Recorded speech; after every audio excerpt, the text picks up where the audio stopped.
Перед началом просмотра обязательно поставьте лайк и оставьте свой комментарий. Они нам очень важны. 2 октября министр промышленности и строительного производства Сердар Бердымухамедов доложил президенту Гурбангулы Бердымухамедов о развитии отечественной электронной промышленности и выпуске импортозамещающей продукции. Сын продемонстрировал отцу образцы, готовящиеся к выпуску отечественной электронной продукции: смарт-телевизоры диагональю 65 дюймов, сотовые телефоны с 2 сим-картами, смартфоны, моноблоки, сплит-кондиционеры, роутеры и кулеры для охлаждения и нагрева воды, сообщает Госинформагентство ТЭТ.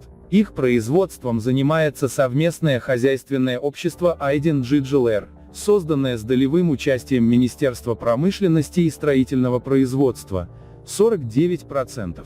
Издание напоминает, что ХО уже наладило выпуск различных LED-ламп, обучающих компьютеров для школьников и нетбуков, смарт-телевизоров Толкан и Зимен диагональю 32, 42 и 55 дюймов и телевизоров диагональю 65 дюймов. Министр промышленности рассказал об особенностях продукции электронной промышленности и используемых технологиях. Он сообщил о возможности их присоединения к компьютерам, роутерам и управления ими посредством одного пульта, пишет издание. Затем Сердар обратился к президенту с просьбой дать название новым телевизорам, компьютерам и мобильным телефонам. Глава государства назвал смарт-телевизор диагональю 65 дюймов ОЛМ, компьютер типа моноблока, Саули, смартфон, Мили, мини-телефоны с 2 сим-картами, Корпе, роутеры, Агвен, кулеры Тесне и сплит-кондиционеры Милаим. В заключение Бердымухамедов поручил расширить ассортимент техники, сделать цены на нее доступными и обеспечить ею население.